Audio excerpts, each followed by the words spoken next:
the Dallas Cowboys reached by getting CeeDee Lamb when they needed safety.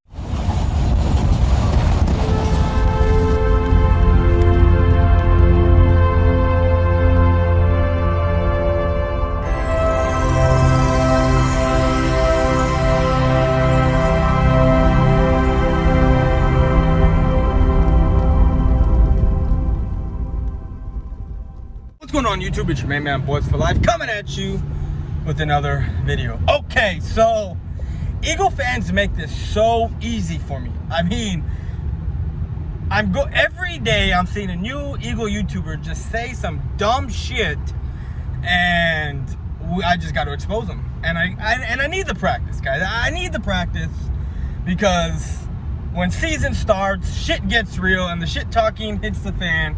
Some guys don't want to shit talk even after you go at them and you just make them look stupid by what they say. They still won't go at you, but I got to do what I got to do. So we're going to go after this next Eagles YouTuber. His name is Eagles Champ 1, I believe.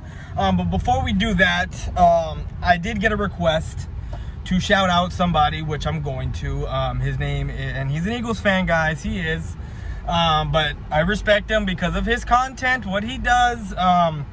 He speaks about the Eagles and you know, he speaks about life and Christ and things of like that. So, you know, go ahead, check him out. His name is Eagles Fly Peace 85, I believe. That's his name on YouTube.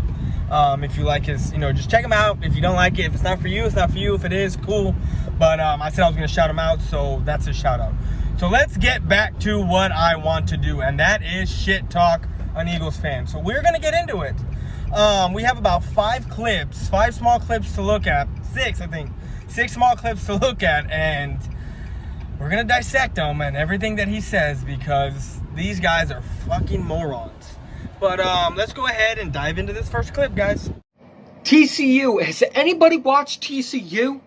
You should, because they never had a good quarterback.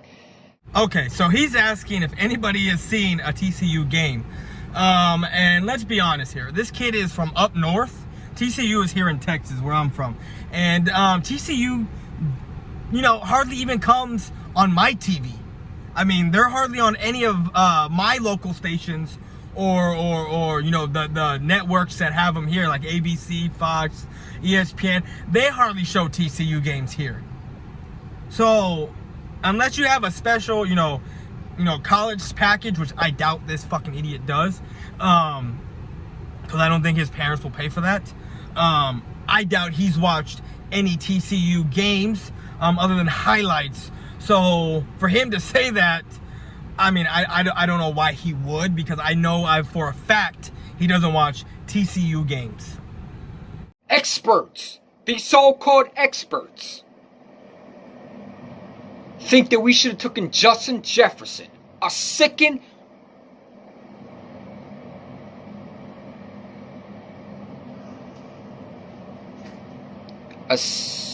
number 2 receiver behind Jamar Chase. That's a number 1 over a number 1 receiver. I'm telling you right now, I did not want Justin Jefferson. I'm glad we took in Jalen Reagor, because this guy is going to dominate the NFC East. He's going to be a big piece of why we're going to be winning championships. So you're telling me you'd rather have Jalen Reagor than Justin Jefferson?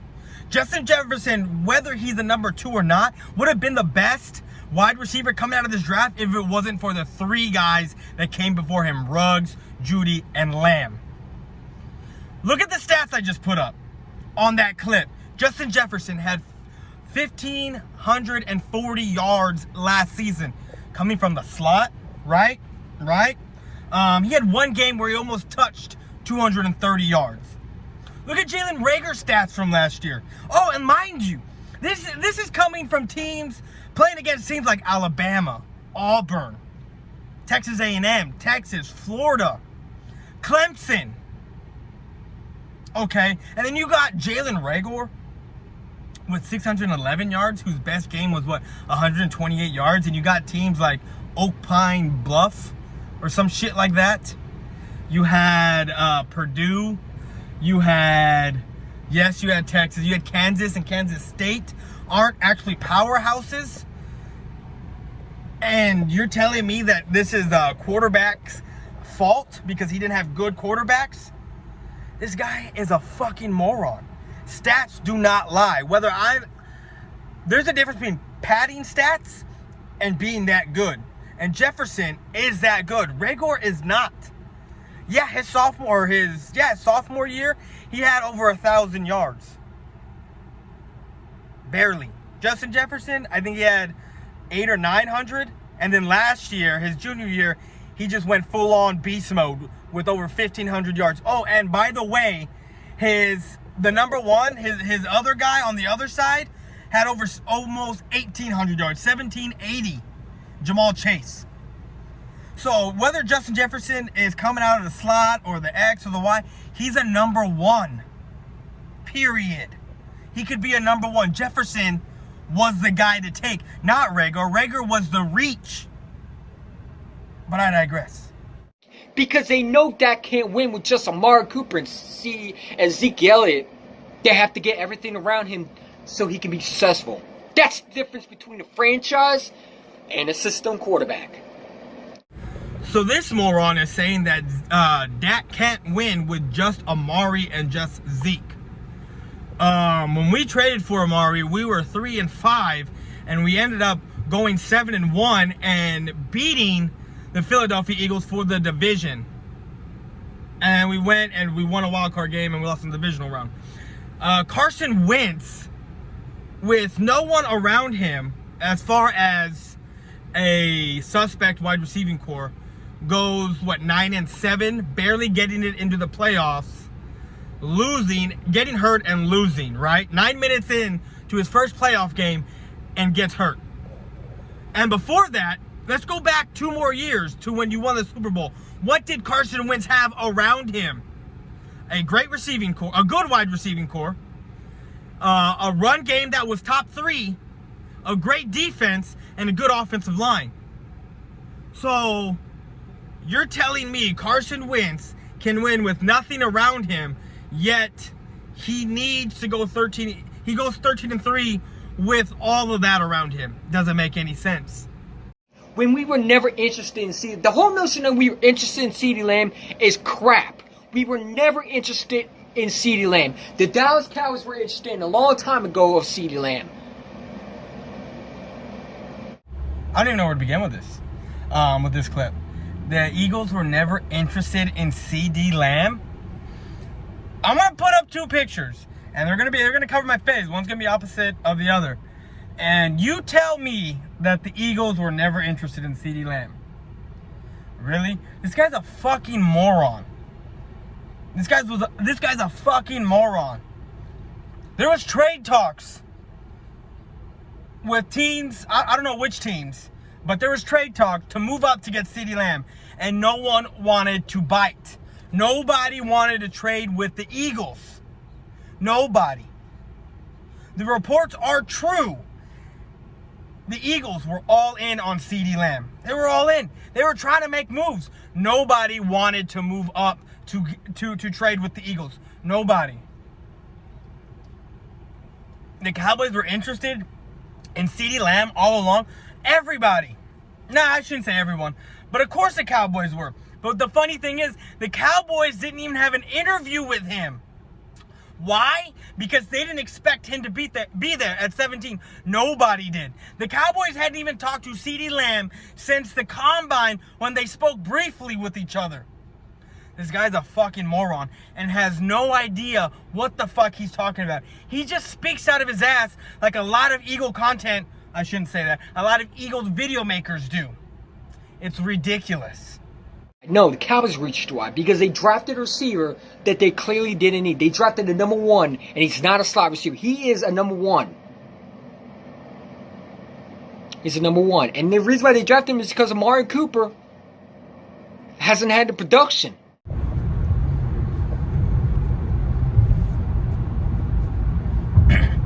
Now with this last clip, I don't even know where to begin. I really don't. There was so much in that 16 seconds that was just retarded of everything he just said. I mean, you're right. We didn't need CeeDee Lamb. But You want to know how difficult it's going to be to cover CeeDee Lamb out of the slot? Who, mind you, is a slot guy. He can play any one of those positions. The X, the Y, or the slot. This guy's a fucking moron, like I said. Anyway. So imagine trying to stop CeeDee Lamb out of the slot. Gallup on one side. Amari Cooper on the other side. And then you have Ezekiel Elliott in the backfield. Not to mention you have finally an athletic type of tight end in Blake Jarwin. Explain to me how the hell you're going to stop that. Because you can't stack 9 in the box. You can't stack 8 in the box. You can't double team somebody. The Eagles have nobody to cover Gallup or... Actually, scratch that. You have nobody to cover Gallup and CeeDee Lamb. Amari Cooper and Darius Slay are going to trade off. There's no doubt about it. Darius Slay is not going to be able to lock down Amari Cooper all day, every day. Yes, Amari Cooper is going to get open at some time. Yes, Darius Slay is going to lock down Amari Cooper at some point.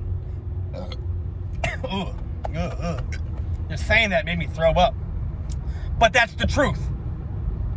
That's the truth. And Amari Cooper hasn't had the production. Is this guy a moron? I mean, I don't know. I don't know where he gets his information from. Because this dude, does he not realize that Amari Cooper had over 1,000 yards last year? Had over 1,000 yards last year and somehow he doesn't have the production? This guy's a fucking idiot. A fucking idiot. And I feel sorry for Eagle fans because this is the epitome of Eagles fan base. The moronic shit that comes out of their fucking mouth. Dude, get a fucking haircut. Grow some hair on your fucking chest. Gain some weight before you fucking start talking shit. Because that's what you do. You talk about trying to kill people and hurt people. And if you see him, I break their neck. Bro, you can't do a fucking thing. You probably weigh 105 pounds soaking wet, my guy. So, shut the fuck up and sit your fucking ass down, you wet behind the ears, penciled neck piece of shit.